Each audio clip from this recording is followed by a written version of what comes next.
Shalom, kita berjumpa kembali dalam channel YouTube saya.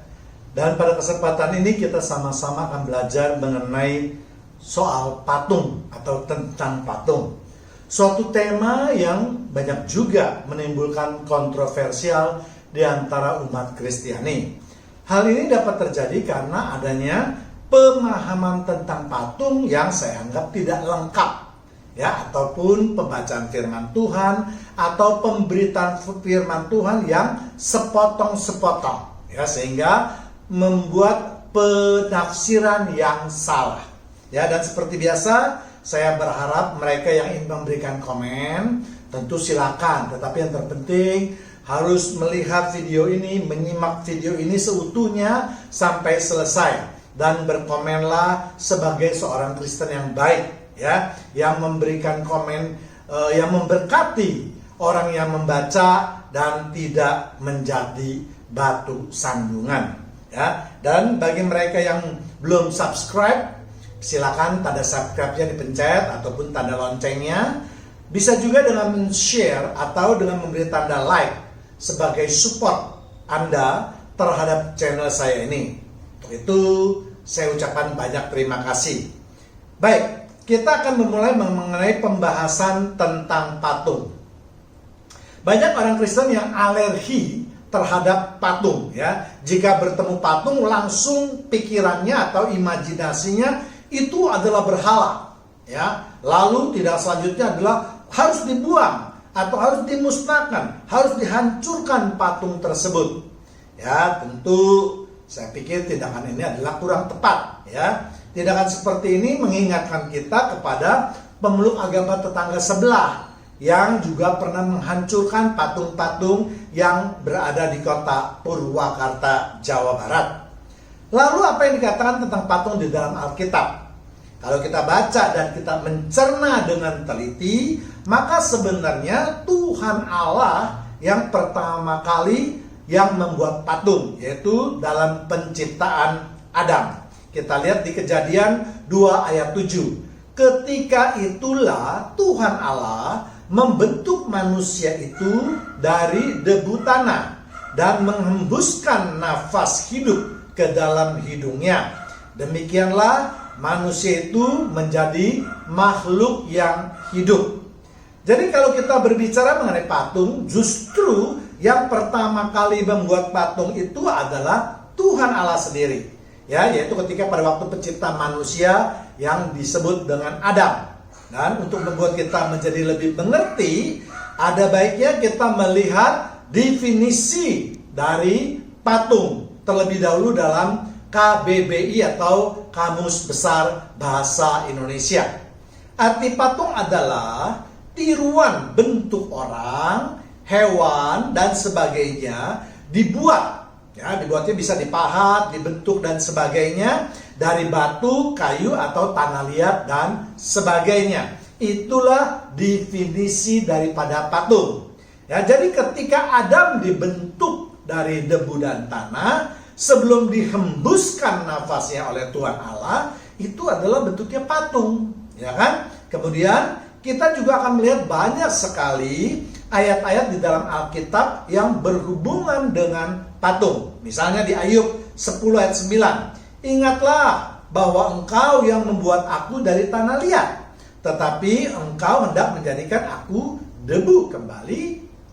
Ayub juga mengatakan bahwa dirinya itu dahulu juga terbuat daripada tanah liat, karena Ayub membayangkan dirinya seperti Adam atau mengumpamakan dirinya seperti Adam yang dibentuk dari debu tanah. Kemudian ayat yang lain juga kita lihat, yaitu di Keluaran 25 ayat 18. Dan haruslah kau buat 2 kerup dari emas. Kau buatlah itu dari emas tempaan pada kedua ujung tutup pendamaian itu. Jadi ayat ini Tuhan Allah yang menyuruh atau memerintahkan untuk membuat 2 buah kerup pada tutup pendamaian. Apa itu tutup pendamaian? Yaitu penutup daripada tabut perjanjian. Dan nanti kita juga tahu bahwa bangsa Israel akan menyembah tabut perjanjian ini. Nanti untuk lebih dalamnya kita akan bahas, Kemudian di Keluaran 26 ayat 1. Kemah suci, yaitu tempat Allah bertahta, kemah suci itu haruslah kau buat dari 10 tenda dari lenan halus yang dipintal benangnya, dan dari kain ungu tua, kain ungu muda, dan kain kirmizi, dengan ada kerupnya. Buatan ahli tenun haruslah kau buat semuanya itu. Ya, jadi sekali lagi Tuhan Allah memerintahkan untuk membuat tenunan ya yang berbentuk kerup pada kemah suci atau tenda suci. Inilah dasar untuk menolak ajaran yang daripada sebagian orang Kristen yang fanatik, yang tidak tahu apa-apa sebenarnya, yang pengetahuan Alkitabnya belum cukup sebenarnya ya. Inilah dasarnya yang untuk menolak ajaran tersebut ya. Karena banyak sekali orang mengatakan bahwa foto-foto patung-patung termasuk Tuhan Yesus itu tidak boleh. Buktinya ini di kemah suci, di tempat yang kudus itu Tuhan Allah memerintahkan untuk dibuat tenunan ya. Bentuknya adalah kerup ya. Jadi padahal kita tahu, kita yakin bahwa Tuhan Allah pasti tahu mana yang kudus, ada mana yang tidak kudus atau mana yang haram ya. Apalagi kita tahu kemah suci itu merupakan tempat tinggal Tuhan Allah yang harus kudus ya. Kita ingat ketika Musa pertama kali bertemu dengan Tuhan Allah ya, Tuhan mengatakan bahwa Musa, tinggalkanlah kasutmu karena tempat di mana engkau berdiri itu adalah kudus ya. Kemudian di 1 Raja 6:29, dan segala dinding rumah itu berkeliling yang mengukir gambar kerup, pohon korma, dan bunga pengembang, baik di ruangan sebelah dalam maupun di sebelah luar. Ya, demikian juga pada ayat yang tadi baru saya bacakan tadi. Ya, pada pembangunan bait suci di sekeliling. Ya, maka dinding-dindingnya daripada bait suci itu Tuhan Allah memerintahkan untuk membuat atau mengukir gambar kerup, pohon korma, dan bunga mengembang. Ya, jadi sekali lagi saya mau katakan bahwa Tuhan Allah saja tidak alergi untuk semuanya itu. Ya, bagaimana kita ini orang-orang Kristen harus alergi terhadap hal-hal yang tadi saya sebutkan. Kemudian di 1 Raja 7 ayat 36. Maka pada muka topang-topang itu dan pada papan-papan penutupnya diukirnyalah kerup, singa, dan pohon korma, masing-masing menurut tempat yang ada, dan karangan bunga berkeliling ya. Jadi sekali lagi ya, tadi disebut ada kerup, pohon korma, dan bunga berkembang. Sekarang ditambah dengan lagi ukiran singa. Ya. Kemudian kita lihat lagi ayat lain. Banyak ayat yang akan saya kutip terlebih dahulu dari penjelasannya sekalian ya. 1 Tawarikh 28 ayat 18. Juga emas yang disucikan untuk mezbah pembakaran ukupan seberat yang diperlukan, dan emas untuk pembentukan kereta yang menjadi tumpangan kedua kerup yang mengembangkan sayapnya sambil menudungi tabut perjanjian Tuhan. Ya, jadi sekali lagi dalam ayat ini Tuhan juga memerintahkan untuk membuat kereta yang akan menjadi tumpangan bagi kedua kerup tersebut. Jadi sekali lagi kita orang Kristen jangan terlalu alergi kalau melihat ya patung-patung atau sejenis apapun itu, ukir-ukiran yang diciptakan oleh manusia sekarang ini. Apalagi bagi mereka yang mengerti seni, ya tentu karya-karya patung tersebut tidak dapat dianggap sebagai berhala, tetapi lebih ditafsirkan atau dilihat atau dinikmati sebagai hasil karya seni. Ya, jadi sekali lagi orang Kristen janganlah terlalu alergi. Ya, katakan ya, keselamatan kita itu bukan tergantung pada hal-hal yang tadi saya sebutkan, tetapi yang terpenting adalah iman dan perilaku kita. Ini yang jauh lebih penting daripada sekedar mempermasalahkan patung. Ya, kemudian di 2 Tawarikh kita lihat lagi 3 ayat 10. Ia membuat 2 kerup berupa pahatan di ruang maha kudus dan melapisinya dengan emas. Ya, Jadi tidak hanya di ruang kudus, sekarang kedua patung kerub itu juga ada di ruang Maha Kudus. Jadi kalau kita lihat mungkin di video-video mengenai bait suci, memang di ruang Maha Kudus itu ada 2 buah besar kerub ya yang berdiri di ruang Maha Kudus. Atau kita lihat juga di Yeskiel 10 ayat 14. Masing-masing apa itu kerub? Kita lihat di Yeskiel 10 ayat 14. Masing-masing mempunyai 4 muka. Muka yang pertama ialah muka kerub, yang kedua adalah muka manusia, yang ketiga adalah muka singa, dan yang keempat adalah muka Raja Wali. Ya, jadi ayat ini memberikan gambaran kepada kita apa sih itu sebenarnya kerub, ya. Karena kerub itu ternyata mempunyai 4 buah muka yang tadi sudah saya sebutkan. Jadi sekali lagi kalau mau disamakan dengan patung, kerub adalah patung yang mempunyai 4 wajah yang berbeda-beda. Dan kerub-kerub tersebut bahkan yang tadi saya katakan ditempatkan di ruang Maha Kudus. Ya, tempat di mana Allah bertahta atau bersemayam. Kita lihat lagi di Bilangan 21 ayat 8. Maka berfirmanlah Tuhan kepada Musa, buatlah ular tedung. Apa itu ular tedung? Yaitu ular yang sangat berbisa dan dapat mengembungkan lehernya, atau biasa kita sebut juga dengan ular kobra, ya. Dan taruhlah itu pada sebuah tiang, maka setiap orang yang terpagut jika ia melihatnya akan tetap hidup, ya. Jadi sekali lagi Tuhan berfirman atau memerintahkan kepada Musa untuk membuat patung ular kobra yang disebut dengan Nehustan, ya, yang harus diletakkan di tengah-tengah bangsa Israel pada sebuah tiang atau digantungkan pada sebuah tiang yang cukup tinggi, supaya mereka yang digigit oleh ular maka mereka tidak akan mati, ya. Yaitu bagaimana caranya? Yaitu apabila mereka terpagut ular, maka mereka harus menghadap atau melihat ke arah patung kobra tadi, ya. Apa sebenarnya maksud Allah daripada untuk membuat patung tersebut? Ya, maksudnya adalah Allah ingin mengingatkan kepada bangsa Israel bahwa segala sesuatu itu adalah berasal daripada Tuhan. Tuhan yang paling berkuasa, ya. Jadi ketika mereka berdosa, ketika mereka bersungut-sungut meminta makanan, ya, meminta minuman, ya, maka Tuhan memerintahkan atau mengirimkan para ular kobra tersebut sehingga banyak umat Israel yang mati. Nah, ketika umat Israel ini sudah bertobat, tidak bersungut-sungut lagi, maka mereka yang terpagut, yang belum mati, maka melihatnya ke arah patung kobra tersebut dan mereka dapat sembuh, ya. Jadi sekali lagi sebenarnya esensi daripada patung ular itu harus dipahami, ya. Jadi umat Israel itu disuruh melihat patung itu bukan berarti patung ular itu yang menyembuhkan. Tetapi dia harus ingat bahwa inilah perintah Tuhan. Tuhanlah yang berkuasa. Mereka diingatkan bahwa ada suatu kuasa yang sangat besar yang dapat mempengaruhi hidup matinya mereka. Ya, memang seiring dengan berjalannya waktu, akhirnya patung Nehustan tadi disembah oleh umat Israel. Sehingga pada zaman Hizkia langsung dihancurkan. Ya, jadi esensinya adalah patung tersebut jangan disembah. Ya, nanti kita akan belajar lebih dalam lagi.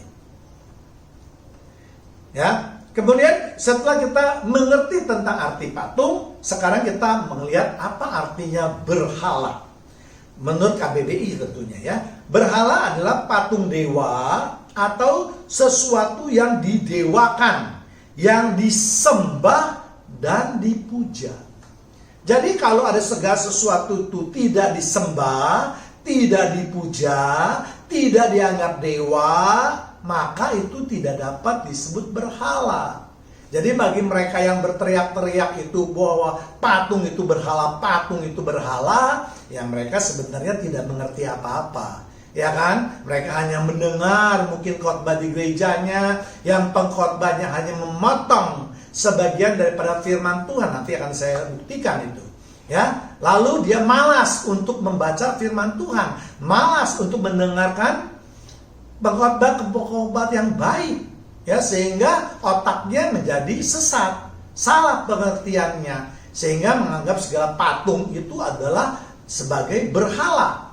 Apalagi nanti di dalam perjanjian baru kita lihat apa yang dimaksud dengan berhala sudah bergeser kembali, ya. Ya, sekarang jadi segala sesuatu yang berbentuk patung itu baru menjadi berhala kalau kita beriman atau kalau kita menyembahnya. Selama patung-patung tersebut atau segala gambar tersebut, ukir-ukiran tersebut tidak kita sembah, tidak kita imani, tidak kita anggap sebagai dewa, maka jelas itu tidak dapat dianggap sebagai berhala. Ya, banyak orang Kristen yang tadi saya bilang terutama di medsos saat ini, ya, terutama dari aliran yang sesat itu, ya, mereka berteriak pokoknya patung adalah berhala, harus dihancurkan, harus ini. Aduh, susah ya memang. Jadi mari jemaat Tuhan yang terkasih, kita belajar firman Tuhan dengan lebih sungguh-sungguh, lebih baik, kita mendalami, lebih mengerti tentang isi maksud daripada firman Tuhan, ya. Jadi di dalam divisi ini kita lihat bahwa nanti tidak hanya patung yang kita sembah, tetapi tadi kita katakan segala sesuatu yang dipuja, ya. Yang dipuja bukan berarti hanya disembah atau diimani, tetapi berarti segala sesuatu yang diprioritaskan dalam kehidupan kedagingan kita. Ya, jadi dipuja sekali lagi tidak hanya disembah atau diibadahkan, tetapi kita sangat tergantung kehidupan kita atau mati hidupnya kita itu kita taruh, kita prioritaskan ke dalam hal-hal kedagingan kita. Ya, misalnya orang ada yang mencari uang mati-matian, pagi, sore, siang, nggak mengenal waktu, melalaikan kesehatannya, melalaikan keluarganya, melalaikan tanggung jawabnya. Nah, ini nanti dalam kitab perjanjian juga disebut sebagai berhala. Atau sama dengan HP, handphone yang setiap saat kita genggam, bangun tidur langsung lihat HP, sampai mau tidur tetap HP. Tidak ada HP rasanya tidak bisa hidup. Nah, ini juga HP dianggap sebagai berhala. Ya, jadi lebih bagus kita sekarang memperhatikan atau mengintrospeksi diri kita sendiri, ya, daripada berteriak-teriak tentang soal patung yang tidak jelas pengertiannya buat mereka. Nah, introspeksilah mereka yang berteriak-teriak. Apakah memang di dalam kehidupan mereka sudah terlepas daripada berhala? Ya, kita lihat di Kolose 3 ayat 5. Karena itu matikanlah dalam dirimu segala sesuatu yang duniawi, misalnya percabulan, kenajisan, hawa nafsu, nafsu jahat, dan juga keserakahan yang sama dengan penyembahan berhala. Ya, keserakahan, nafsu jahat atau hawa nafsu itu jangan diartikan sebagai yang tadi percabulan saja, hawa nafsu makan. Makanmu tidak terkontrol sehingga beban bobot tubuhmu itu terlalu besar, terlalu berat sehingga engkau tidak sehat. Ini juga disebut berhala terhadap makanan, ya. Atau bisa juga tidak gemuk tapi mempunyai penyakit, sudah tahu kolesterol tetapi tetap makan makanan yang mengandung kolesterol karena tergantung sudah, ya. Nah, ini juga disebut dengan berhala. Ya, jadi Tuhan yang terkasih, lebih baik kita berkonsentrasi pada kitab perjanjian baru. Ya, tapi bukan berarti melupakan dalam perjanjian lama, tetapi justru yang banyak terjadi dalam kehidupan kita sehari-hari yang kita tidak anggap atau kita lupa bahwa kita secara tidak langsung sudah hidup dalam menyembah berhala. Yaitu yang tadi saya sebutkan, ya, mengenai percabulan misalnya, ya, pikiran-pikiran kotor, ya kan, melihat lawan jenis langsung bernafsu atau ya berpikiran jelek atau kotor, ya, dan seterusnya, ya. Jadi sekali lagi firman Tuhan 2000 tahun yang lalu saja sudah mengingatkan kepada kita semua bahwa segala sesuatu yang bersifat keduniawian atau kedagingan seperti yang tadi saya sebutkan, ya, itu adalah sama dengan menyembah berhala dan dengan itu melanggar firman Tuhan.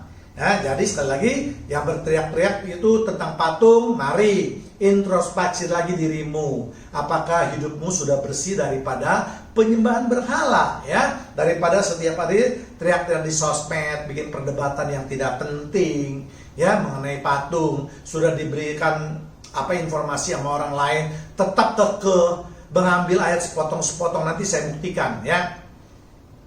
Ya, jadi sekali lagi saya katakan, mari kita lebih cerdik, lebih pintar dalam memahami firman Tuhan, ya.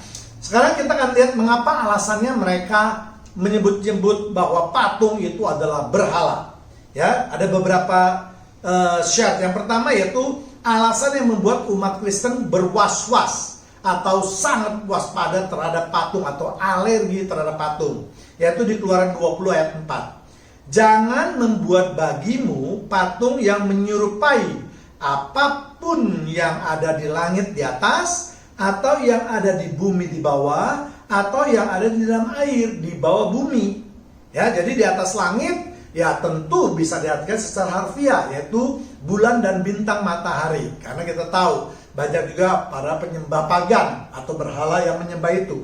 Tetapi bisa juga menyembah makhluk-makhluk kudus, misalnya dewa, misalnya malaikat, dan seterusnya, ya. Kemudian yang ada di bumi, jelas ini banyak, ya, apakah itu manusia atau hewan atau lainnya sebagainya. Di bawah bumi, ya, bisa juga bentuk-bentuk hewan, atau bisa juga ditafsirkan pada orang-orang yang telah mati, yaitu arwah-arwah yang tidak boleh disembah, ya. Atau di dalam air, bentuk ikan, binatang-binatang laut lainnya, dan seterusnya, ya. Jadi ayat inilah yang paling sering dipakai oleh sebagian umat Kristen itu, yang mengatakan bahwa patung adalah berhala, karena hanya mengutip di Keluaran 20 ayat 4 ini, ya. Saya yakin kalau mereka yang sering membaca firman Tuhan tidak akan terkecoh dengan orang-orang yang hanya memberitakan di Keluaran 20 ayat 4 ini, ya. Kita pasti akan membacanya di ayat sebelum atau ayat sesudahnya. Mari kita lihat apa yang dimaksud atau esensi daripada Keluaran 20 ayat 4 ini. Kita mulai bahas dari ayat 20 ayat 3, ya, pasal 20 ayat 3. Jangan ada Allah lain di hadapanku. Jadi ayat di Keluaran pasal 20 ini berbicara mengenai adanya Allah lain daripada Allah bangsa Israel. Ya, jadi bagi mereka yang suka memotong-motong, nih, baca dulu ayatnya, ya. Jangan juga kita menyebarkan kebohongan, karena memberitakan firman Tuhan adalah kebenaran. Ya, nanti hukumannya akan saya kasih ayatnya, ya, bagi mereka yang suka memotong-motong atau mungkin karena kebodohannya suka menyebar-nyebarkan ayat Keluaran 20 ayat 4 itu, ya. Jadi saya ulangi lagi. Keluaran 20 ayat 3. Jangan ada padamu Allah lain di hadapanku. Ya, jadi jelas ini berbicara mengenai Allah lain atau ilah, ya. Yang keempat baru yang tadi disebut, jangan membuat bagimu patung yang menyerupai bla bla bla di atas langit, atau yang ada di bawah bumi, atau yang ada dalam air di bawah bumi, dan seterusnya. Ayat 5. Ya. Jangan sujud menyembah kepadanya atau beribadah kepadanya. Jadi ayat Keluaran 24 ayat 4 ini sudah diikat dua. Ya, yang pertama itu kita berbicara mengenai Allah atau ilah lain, berarti harus disembah, harus diimani, harus beribadah. Kemudian yang kelima dipertegas lagi, jangan sujud menyembah kepadanya dan beribadah kepadanya.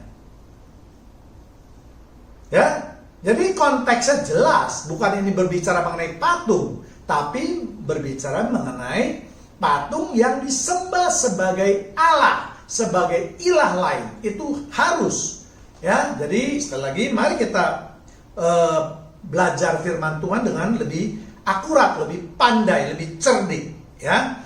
Kemudian saya lanjut, sebab aku Tuhan Allahmu adalah Allah yang cemburu.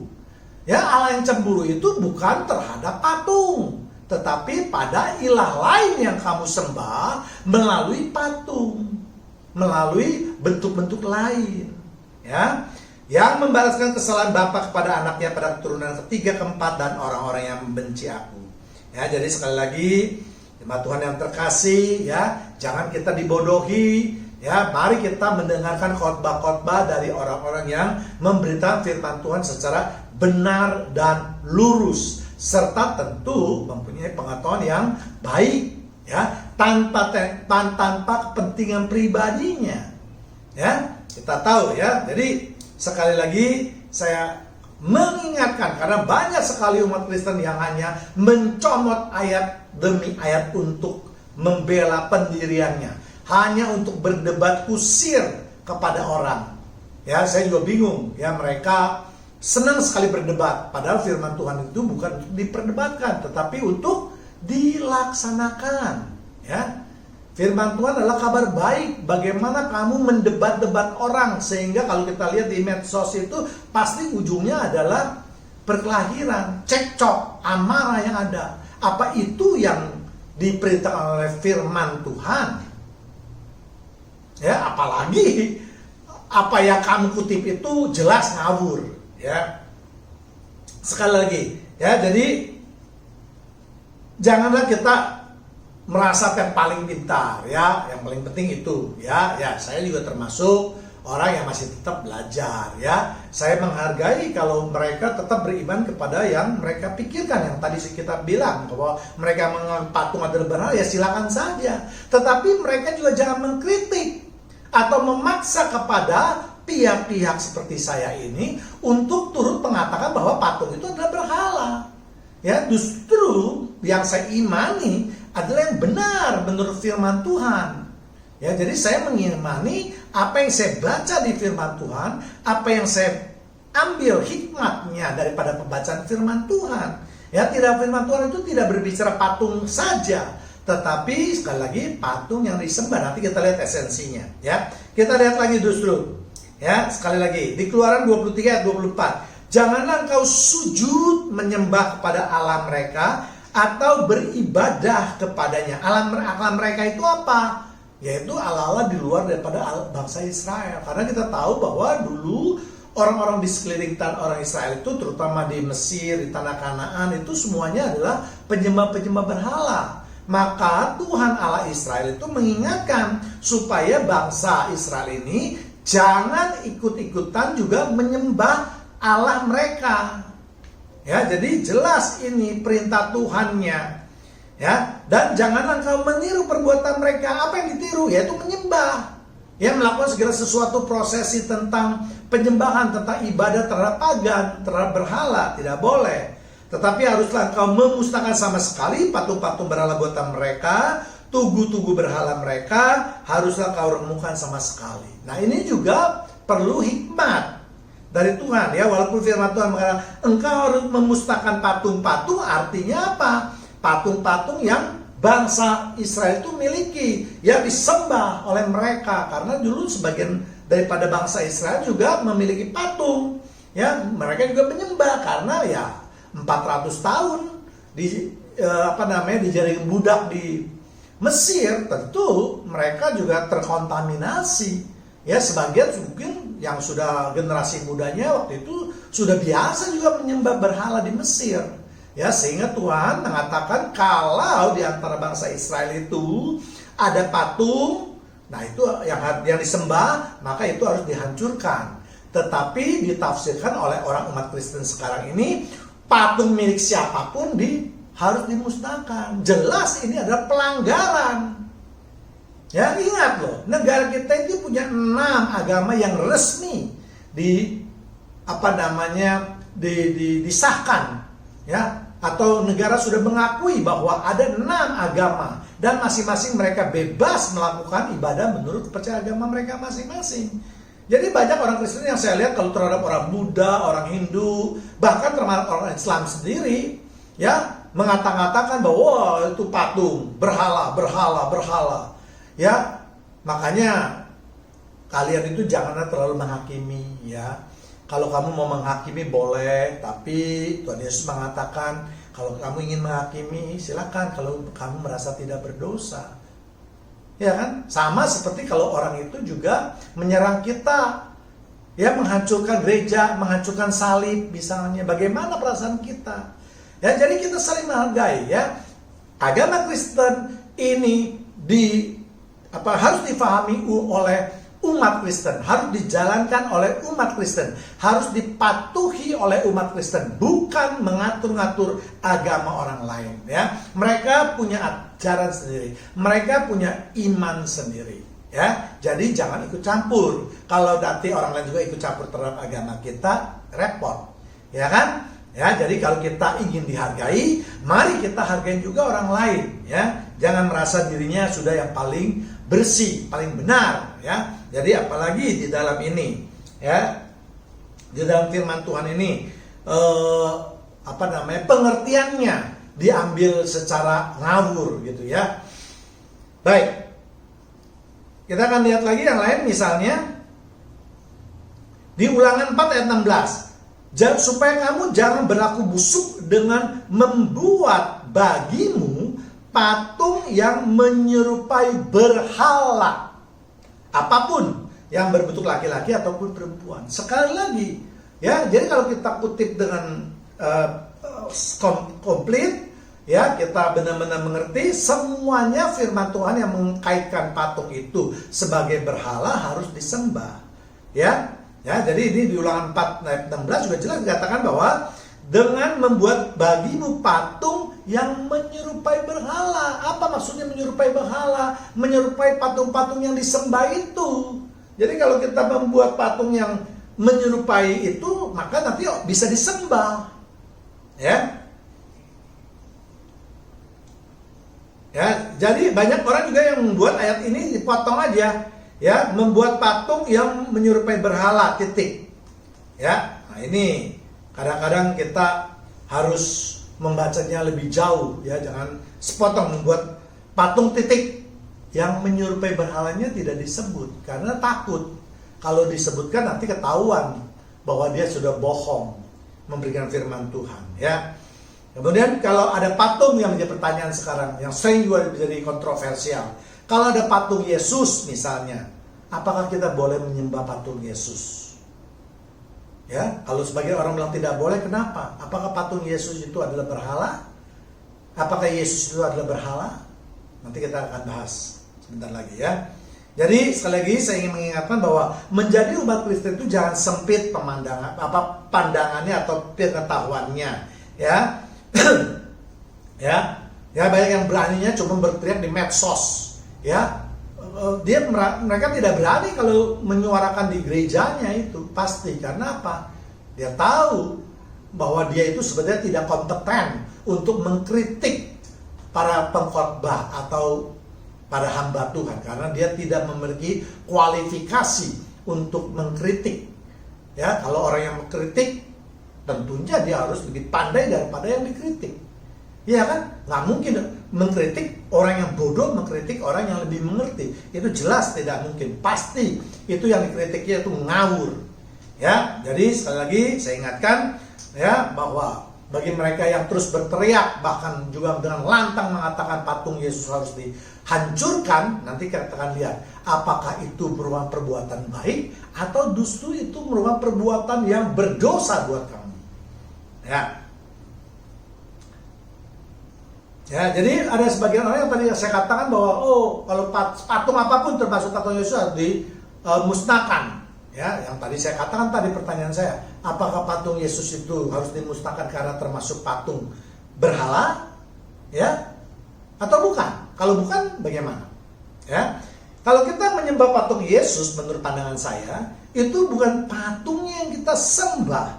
Ya, patung itu hanya menunjukkan arah bahwa kita percaya Tuhan Yesus itu hadir di sana. Itu yang pertama. Ya, jadi kalau kita menyembah patung Yesus, itu bukan patung yang kita sembah, tetapi kita yakin, kita imani, kita percaya bahwa di dalam patung itulah atau di tempat patung itulah kehadiran Tuhan Yesus. Nanti kita akan bahas nanti banyak ayat-ayat yang akan saya kutip. Ya, itu yang pertama kali. Ya, bahwa hanya kedua juga memberikan ilustrasi atau imajinasi buat kita terhadap apa yang kita sembah. Kalau kita tidak pernah melihat Yesus, patung Yesus, gambar Yesus, bagaimana kita bisa mengimajinasikan pikiran kita terhadap Yesus. Ya, padahal di Alkitab nanti juga akan saya kutip banyak bagaimana Tuhan Allah atau Bapa yang di surga itu menyatakan bentuknya. Sebab kita tahu bahwa Allah kita adalah berbentuk roh. Ya, jadi sama seperti halnya kalau misalnya ada orang yang menyembah, menengadakan mukanya ke langit. Apakah kalau orang menyembah atau berdoa atau beribadah dengan mukanya menghadap ke langit itu kita anggap dia langsung menyembah barang-barang atau benda-benda di angkasa? Dengan bintang, dengan matahari, dengan bulan misalnya? Tentu saja tidak. Ya kan? Menengadah ke atas atau menghadapkan muka kita ke atas itu kita mengarahkan muka kita ke sorga. Karena apa? Karena kita percaya Tuhan kita itu bertahta di sorga. Sama saja dengan itu. Ya, jadi sekali lagi janganlah terlalu bodoh kalau kita itu bersembayang di suatu patung. Nanti kita akan banyak sekali patung-patung lain juga ya. Ya, terus dianggap oh kita menyembah berhala. Bukan. Ya, kita menghadapkan atau mengarahkan pandangan kita ke sana supaya kita bisa lebih fokus. Ya, bagaimana kalau kita bisa berdoa terus kita pelangap-pelongo begitu tidak tahu, ya kan? Tidak bisa berkonsentrasi. Ya, tapi ini sekali lagi tergantung ya. Kalau bagi mereka yang mau pelangap-pelongo ya silakan. Kalau saya tidak tentu ya. Kemudian kita lihat ayat-ayat lain lagi yang akan membuka pikiran kita. Ulangan 4 ayat 23, hati-hatilah supaya kamu jangan melupakan perjanjian Tuhan Allahmu yang telah diikatnya dengan kamu dan membuat bagimu patung yang menyerupai apapun oleh Tuhan Allahmu dilarang kau perbuat. Ya, jadi sekali lagi ayat ini pun sering dipelintir, dibaca sampai dengan membuat patung yang menyerupai apapun, titik. Ya, sedangkan kalimat selanjutnya yaitu yang oleh Tuhan Allahmu dilarang kau perbuat itu tidak pernah disebutkan. Ya, apa yang dilarang itu? Yaitu menyerupai berhala. Apa yang dilarang itu? Yaitu disembah. Apa yang dilarang itu? Yaitu beribadah. Tadi kan ayatnya sudah disebutkan tadi di atas, ya kan? Ya, jadi jelas ini kalau saya rasa memang ada orang yang memang sengaja membuat gaduh atau memang ingin menyesatkan umat Kristen yang memang tidak membaca firman Tuhan atau kurang mendengar firman Tuhan. Ya, memang sengaja mereka mau mengacak-acak kekristenan kita. Padahal mereka orang Kristen loh, tapi alirannya sesat tentu ya. Lain dengan orang-orang Kristen yang baik.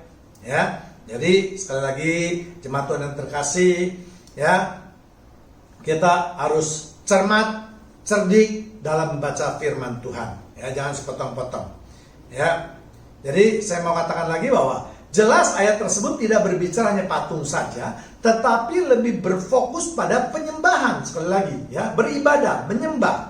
Ya, dan hal ini jelas diperkuat lagi kita lihat sekarang di perjanjian baru, yaitu di Kolose 3 ayat 5. Ya, di mana patung bukan lagi merupakan objek daripada berhala, tetapi segala sesuatu yang kita sembah, yang kita puja, yang kita beri prioritas di dalam hidup kita, yang kehidupan kita tergantung kepada hal tersebut, itu yang disebut dengan berhala. Ya. Kemudian sebelum itu kita lihat dulu di Ulangan 5 ayat 8. Jangan membuat bagimu patung yang menyerupai apapun yang ada di atas langit, atau yang ada di bawah bumi, atau yang ada di dalam air, dan tadi sudah kita sebutkan ya. Kemudian kita lihat di Imamat. Ya. Kita lihat di Imamat 17 ayat 7. Janganlah mereka mempersembahkan lagi korban-korban mereka kepada jin-jin, sebab menyembah jin-jin itu adalah zina. Itulah yang harus menjadi ketetapan untuk selama-lamanya bagi mereka turun-temurun. Ya, jadi dalam ayat di dalam Imamat ini lagi-lagi berbicara konteks mengenai penyembahan, ya, terhadap kuasa kegelapan atau arwah-arwah atau jin-jin. Ya, dikatakan janganlah kita mempersembahkan korban bagi jin-jin. Mempersembahkan korban bagi jin-jin itu berarti kita mengimani, kita beribadah, kita memuaskan kemauan daripada jin-jin itu dengan korban bakaran. Ya, jadi kita memang umat Kristen itu jelas tidak boleh menyembah Allah atau ilah lain.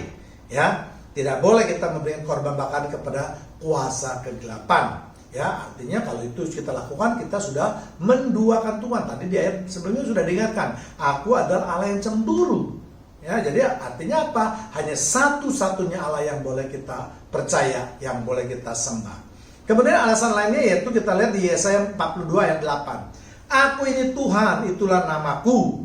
Ya, aku tidak akan memberikan kemuliaanku kepada yang lain atau kemasyuranku kepada patung. Ya. Jadi alasan Tuhan itu sudah nyatakan bahwa Tuhan tidak akan pernah memberikan kuasanya melalui patung. Atau yang sering dikatakan di Alkitab, bahwa patung itu sebenarnya buatan tangan manusia yang adalah mati, tidak memiliki kuasa apapun juga. Jadi untuk itu kita tidak usah percaya kepada segala macam patung untuk disembah atau untuk dimintakan kuasanya. Jadi kalau ada orang bilang, wah ini patung berkuasa juga loh seperti Tuhan, mari kita berdoa, mari kita beribadah. Jangan ya, karena Tuhan sudah mengingatkan bahwa Tuhan tidak akan pernah bekerja atau memberikan kuasanya melalui patung-patung tersebut. Kemudian kita lihat apa yang boleh disembah. Tadi yang tidak boleh. Apa yang boleh disembah? Dan perjanjian lama dulu. Kita lihat arti sembah dulu apa ya. Sembah adalah pernyataan hormat atau hikmat, yaitu dijalankan dengan cara mengatupkan kedua tangannya menyusun 10 jari, lalu mengangkatnya hingga ke bawah dagu dengan menyentuh bibirnya ke hidung, begini kira-kira ya, menyembah ya. Itu yang dimaksud dengan menyembah. Hormat dengan sembah. Atau dua, yaitu bisa juga dengan kata-kata atau perkataan yang ditujukan pada orang yang dimuliakan. Ya. Sembahyang adalah suatu bentuk kegiatan keagamaan yang menghendaki terjalinnya hubungan dengan Tuhan, dengan dewa, dengan roh atau kekuatan gaib yang dipuja. Ini dari KBBI ya. Sembahyang berasal dari kata dua kata, yaitu sembah dan yang. Artinya menyembah atau memuji hyang. Ya. Jadi yang sembah itu adalah suatu kegiatan jasmani. Ya, sembah itu kegiatan jasmani, rohani, gerakan seperti tarian, nyanyian dan sebagainya. Dan ini berdasarkan KBBI. Sedangkan doa adalah kita tahu berbicara dengan Tuhan, bersifat lebih pribadi dalam kegiatannya dengan Tuhan.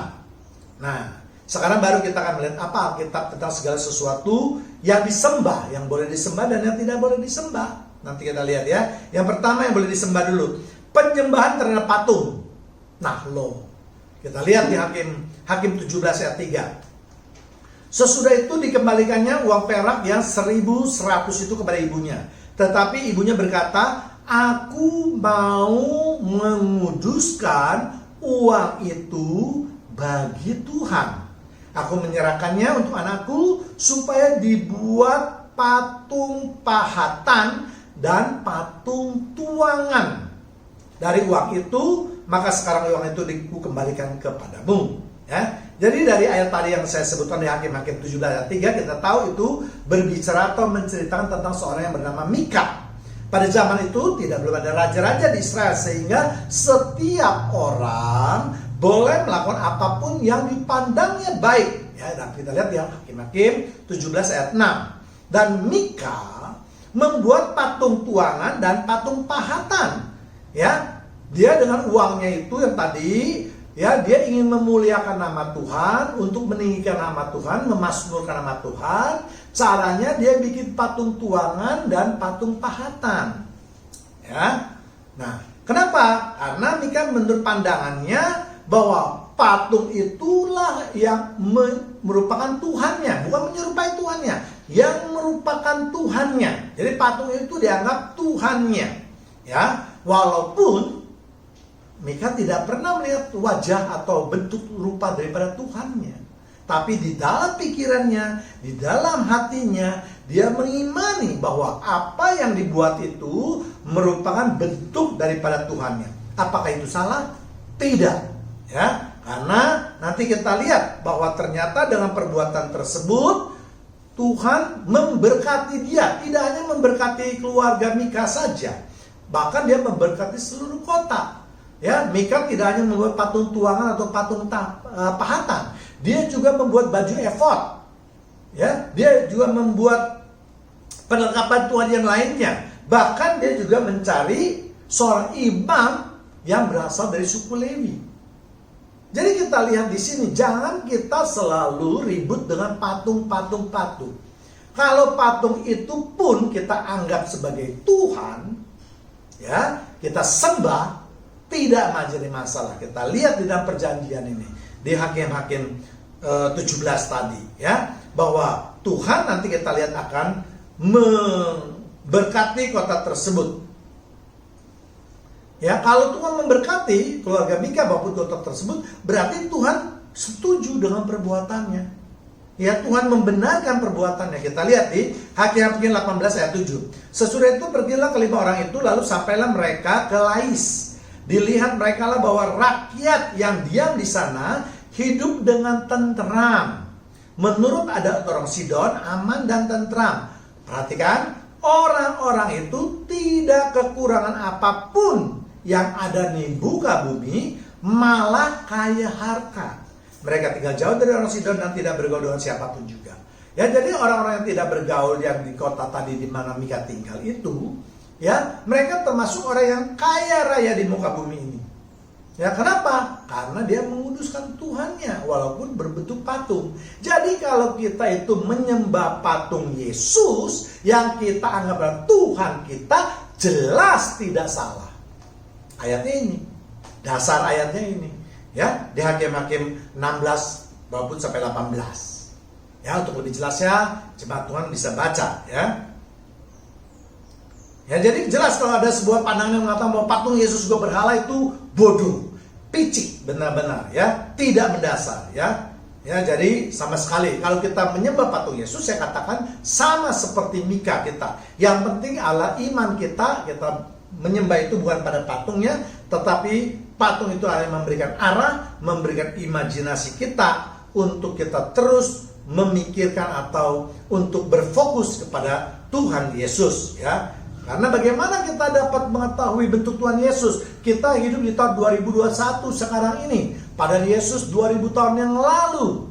Ya, kalau tidak ada lukisan, tidak ada patung, tidak ada foto, gambar segala macam, itu kita tidak bisa membayangkan, ya, Tuhan kita, ya. Sama seperti misalnya saudara juga, ya. Kalau saudara mau membayangkan orang tua Anda, sedangkan Anda tidak pernah hidup, misalnya ini ketika bayi saja Anda sudah ditinggal oleh orang tua kalian, ya, dan tidak ada foto, tidak ada apa, bagaimana kamu bisa mendapatkan imajinasi atau gambaran tentang wajah-wajah atau bentuk tubuh daripada orang tua kamu? Ya, kalau tuh misalnya kamu punya orang tua, misalnya kamu pasti punya lah gambar atau hidup bersama orang tuamu, ya kan? Tetapi bagaimana dengan nenek buyutmu yang 4-5 generasi sebelumnya? Kalau tidak ada foto, saya yakin pasti kalian juga tidak bisa membayangkan atau mengimajinasikan wajah mereka, bentuk mereka, sehingga kamu juga pasti tidak tahu bagaimana kamu harus melakukannya. Ya, sama seperti Tuhan Yesus, ya. Ya. Jadi sekali lagi kita katakan bahwa di dalam kita melukis wajah Tuhan Yesus itu bisa kita seperti Mika, ya. Tujuannya adalah untuk memuliakan nama Tuhan Yesus, bukan untuk memuliakan patung itu, bukan untuk memuliakan ilah-ilah lain, apalagi berhala.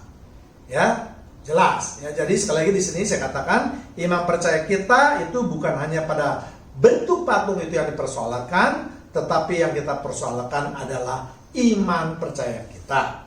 Ya, sekali lagi, ya, bagi mereka yang tetap tidak mau menerima silakan, ya, tapi jangan juga memaksa kita untuk menerima pendapat mereka.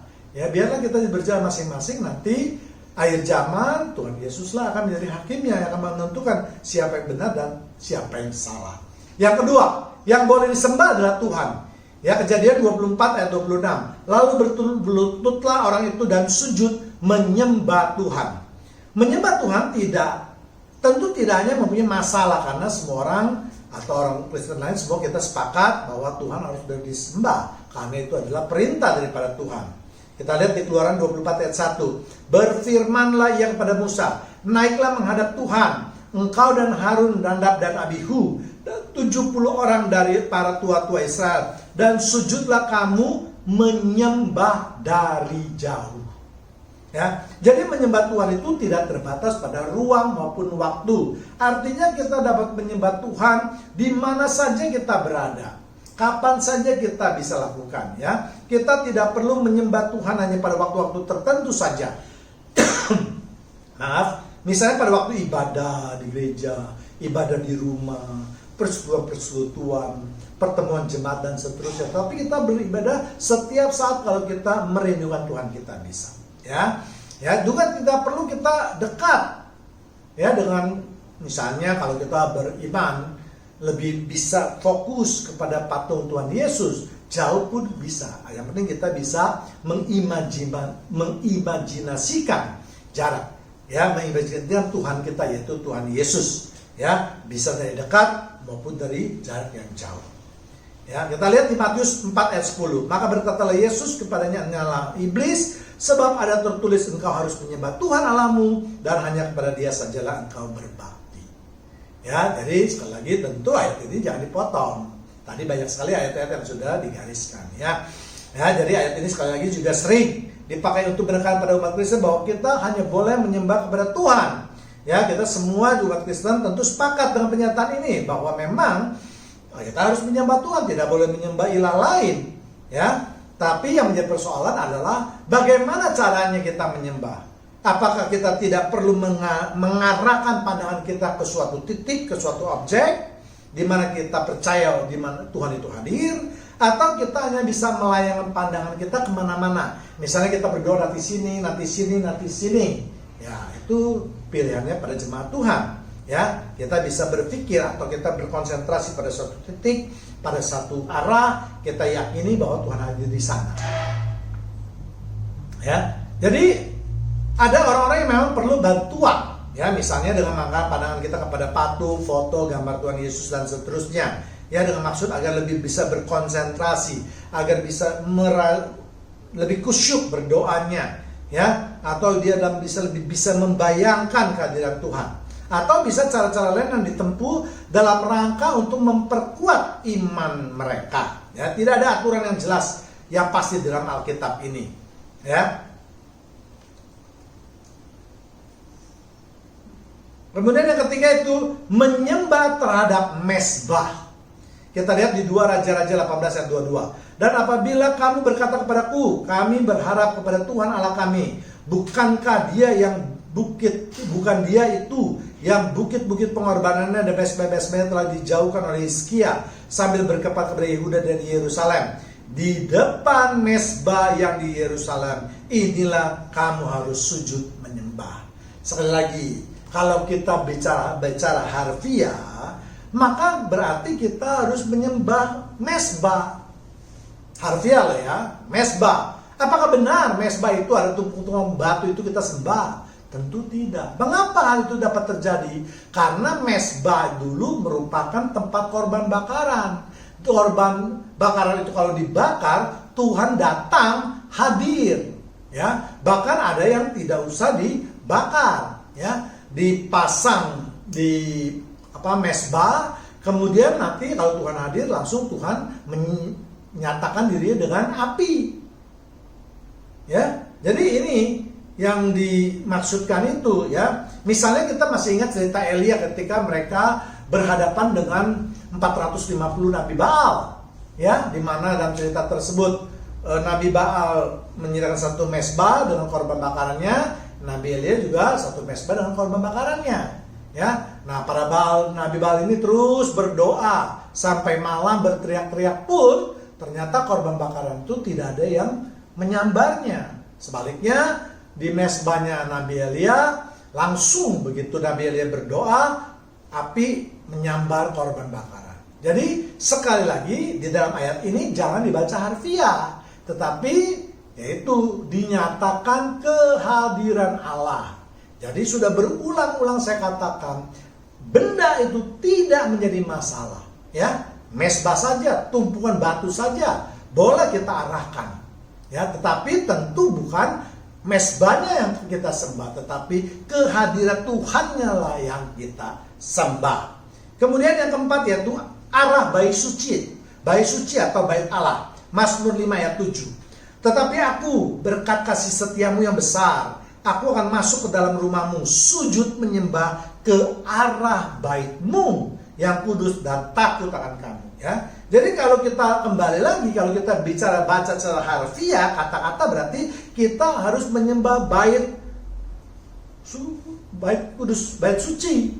Ya, atau sekarang kalau bisa dinyatakan kita harus menyembah ke gereja. Tentu salah, karena bait suci itu adalah benda mati. Tetapi mengapa firman Tuhan mengatakan harus menyembah ke arah bait suci? Karena di dalam bait suci itu ada tabut perjanjian. Tabut perjanjian itu ada kehadiran Allah, merupakan tempat tinggal Allah di bumi ini. Ya, jadi lagi-lagi kehadiran Allah itulah yang kita sembah. Ya, sama juga di gereja. Kalau kita misalnya berjanji atau bersumpah di gereja, bukan kita bersumpah kepada gedung matinya, tetapi kita bersumpah kepada hadirat Tuhan. Karena kita menganggap bahwa ketika kita beribadah, hadirat Tuhan itu ada. Bahkan kalau kita berjanji kepada tubuh kita, kepada diri kita sendiri, di mana juga disebut dengan bait suci, asalkan kita anggap Roh Kudus ada di dalam diri kita, itu juga sudah merupakan sumpah kita. Sudah mengikat sumpah kita itu. Ya, jadi sumpah itu jangan cuma demi Tuhan, demi apa, tidak. Kalau kita bersumpah, kata-kata yang keluar dari mulut kita itu sudah benar-benar, ya, artinya kita secara sadar mengucapkannya, kita ikat dengan Roh Kudus, maka itu sudah merupakan janji. Ya, kita buktikan apakah benar bait Allah itu merupakan tempat tinggal daripada Tuhan Allah. Yeskiel 10 ayat 4. Dalam pada itu kemudian Tuhan naik naik atas kerub dan pergi ke atas ambang pintu bait suci. Dan bait suci itu dipenuhi oleh awan itu dan pelataran yang penuh dengan sinar kemuliaan Tuhan. Atau di Yeskiel 43 ayat 5, Roh itu mengangkat aku dan membawa aku ke pelataran dalam. Sungguh bait suci itu penuh dengan kemuliaan Tuhan. Ya, jadi tempat di mana Tuhan ada itu pasti penuh dengan kemuliaannya. Ya, jadi sekali lagi, ya, ayat tadi ini saya penting untuk dikatakan bahwa bukan wujud atau bentuk bendanya sekali lagi, tetapi yang terpenting adalah kehadiran Allahnya. Ya, inilah esensi yang paling penting. Ya, yang kita sembah, yang kita tuju, yang kita arahkan itu adalah di mana Tuhan kita hadir. Ya, jadi sekali lagi, ya, mari jemaat Tuhan, kita tidak usah berdebat, ya, yang tidak perlu berdebat kusir, ya, kan menganggap dirinya benar, ya. Mari kita belajari dengan baik semuanya ayat-ayat, barulah nanti kita mengambil kesimpulan. Ya, tadi semua di dalam perjanjian lama. Bagaimana di dalam perjanjian baru? Kita lihat di Matius 4 ayat 21. Dan barang siapa bersumpah demi bait suci, ia bersumpah demi bait suci dan juga demi dia, dalam huruf besar dianya, yang diam di situ. Ya, tadi sudah saya katakan, perjanjian lama, perjanjian baru konsisten, ya, sama, ya. Jadi kalau kita, firman Tuhan mengatakan, barang siapa itu mengikatkan dirinya, bersumpah atau berjanji di dalam bait suci, di dalam gereja, di dalam tubuh kita, di dalam hati kita yang paling dalam, itu berarti sudah terikat atau sah janji kita atau sumpah kita itu. Ya, kemudian kita lihat juga di Yohanes ayat 2:21. Tetapi yang dimaksudkan dengan bait Allah ialah tubuhnya sendiri. Ya, jadi tadi kalau saya katakan kita berjanji dengan bait, dengan tubuh kita, ini ayatnya. Ya, kemudian kita lihat lagi, yaitu Wahyu 21:22. Dan aku tidak melihat bait suci di dalamnya, sebab Allah Tuhan yang Maha Kuasa adalah bait sucinya. Demikian juga anak domba itu. Diperkuat dengan Wahyu 7 ayat 15. Karena itu mereka berdiri di hadapan tata Allah dan melayani dia siang malam di bait sucinya. Dan dia duduk di atas tata itu, akan membentangkan kemahnya di atas mereka. Ya, jadi itu ayat-ayat perkuatan bahwa di bait suci itu ada hadirat Allah. Di gereja kita ada hadirat Allah. Di dalam tubuh kita, kalau hidup kita kudus, ada Roh Kudus di dalam hati kita. Ya. Kemudian yang kelima, yaitu boleh sujud menyembah Tuhan Yesus. Ini jelas lah, ya. Matius 2 ayat 2. Dan bertanya-tanya, di mana dia, raja orang Yahudi yang baru dilahirkan itu? Kami telah melihat bintangnya di timur dan kami datang untuk menyembah Dia. Jadi Yesus itu ketika masih bayi saja, ketika baru dilahirkan saja, itu sudah orang sembah. Kenapa? Karena mereka percaya bahwa bayi Yesus ini merupakan penjelmaan daripada Allah. Yesus ini merupakan Sang Juru Selamat, Sang Immanuel, ya, sehingga mereka menyembah. Ya, jadi kalau menyembah Tuhan Yesus jelas tidak salah. Kalau dulu kita bisa menyembah orangnya, bentuk fisik manusianya, sekarang kita bisa ganti dengan patungnya. Tidak jadi masalah. Yang penting yang tadi saya katakan, arah atau pikiran kita, iman percaya kita tetap Yesus yang hidup, Tuhan kita yang hidup.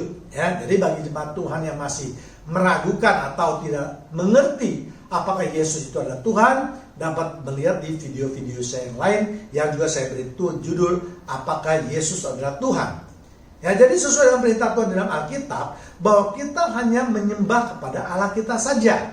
Ya, Matius 9 ayat 18. Sementara Yesus berbicara demikian kepada mereka, datanglah seorang kepala rumah adat lalu menyembah Dia dan berkata, anakku perempuan baru saja meninggal, tetapi datanglah dan letakkanlah tangan di atasmu maka ia akan hidup. Ya, jadi tadi dikatakan lalu menyembah Dia. Jadi kita tahu di dalam kehidupannya Yesus di muka bumi ini banyak kali atau sering kali orang menyembah Dia, dan Yesus menerimanya dengan baik. Tidak pernah Yesus menyangkalnya, baik itu dari masyarakat umum maupun dari murid-muridnya. Ya, salah satunya adalah Thomas, ya, yang menyatakan Engkaulah Tuhan dan Allahku. Bahkan juga terhadap muridnya ketika di perahu, kita lihat di Matius 14 ayat 33. Dan orang-orang yang di perahu itu menyembah Dia, bahwa sesungguhnya Engkau anak Allah. Engkau anak Allah sama dengan Allah.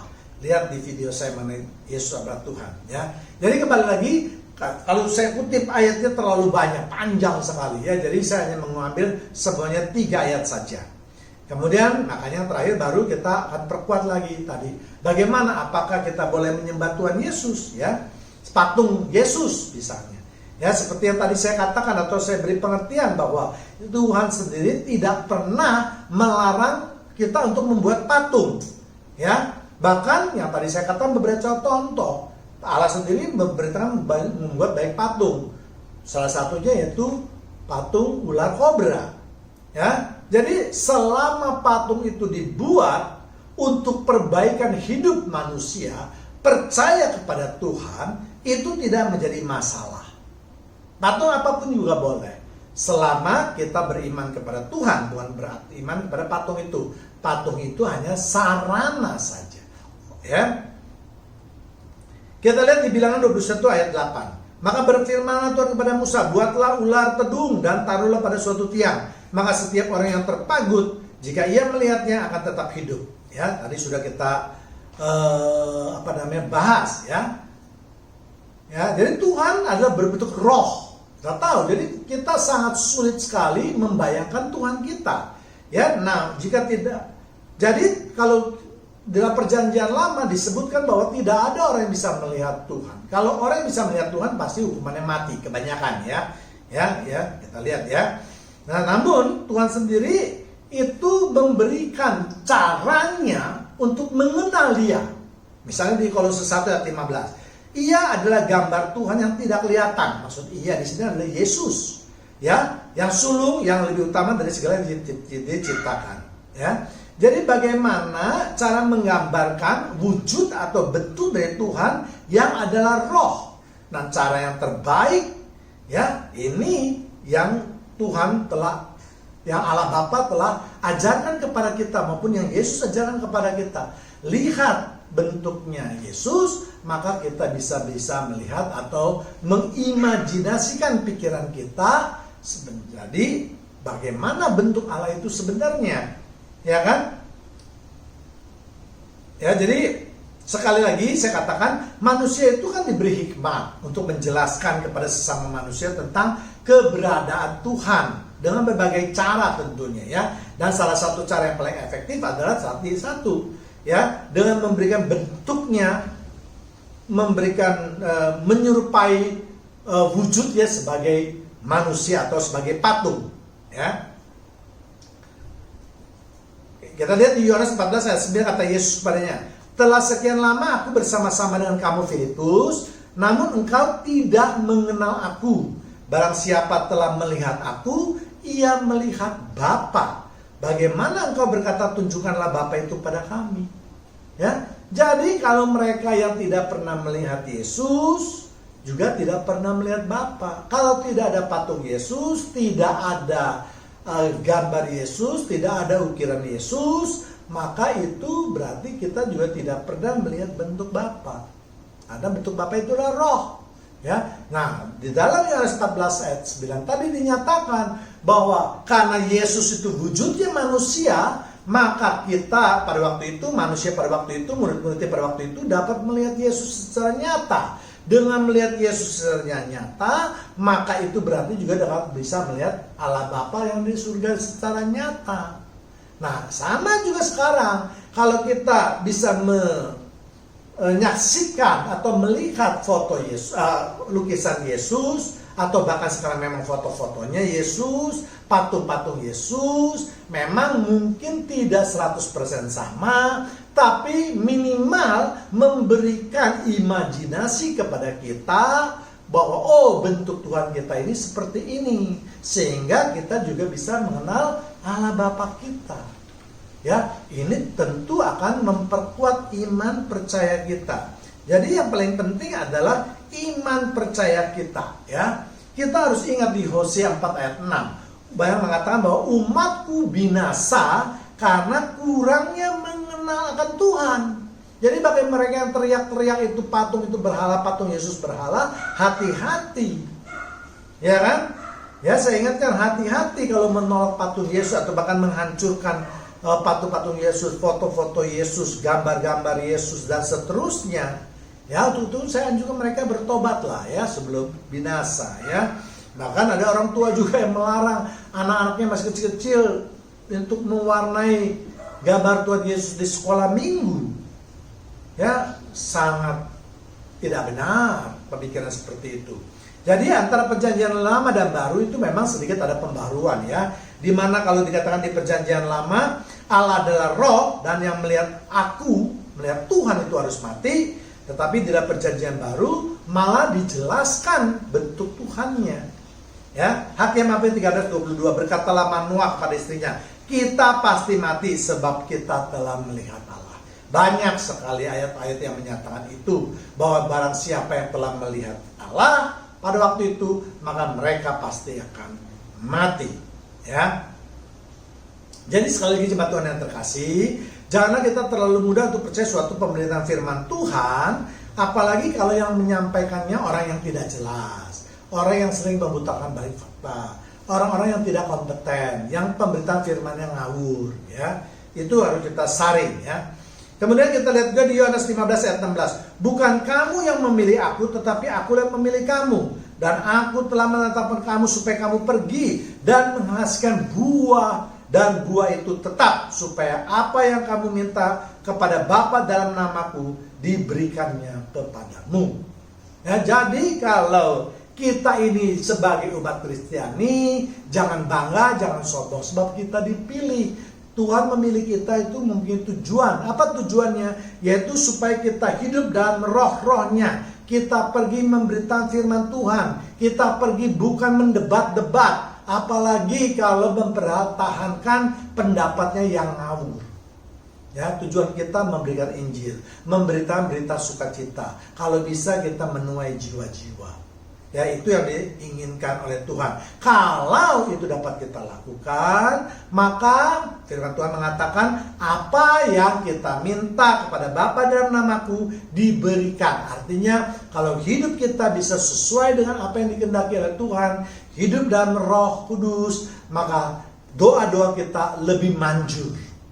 Ya, jadi bagi kita yang berdoa tidak manjur atau jarang sekali dipenuhi, mari kita introspeksi terhadap diri kita sendiri, apakah hidup kita sudah berkenan di hadapan Tuhan. Ya, demikianlah pemberitaan mengenai patung. Sekali lagi, saya tidak pernah memaksa kepada mereka untuk percaya dengan ajaran saya, tetapi saya juga harapkan mereka juga bisa menghargai pendapat atau pengajaran yang sudah saya berikan ini atau saya sudah tafsirkan itu, ya. Tuhan Yesus memberkati kita semua. Amin.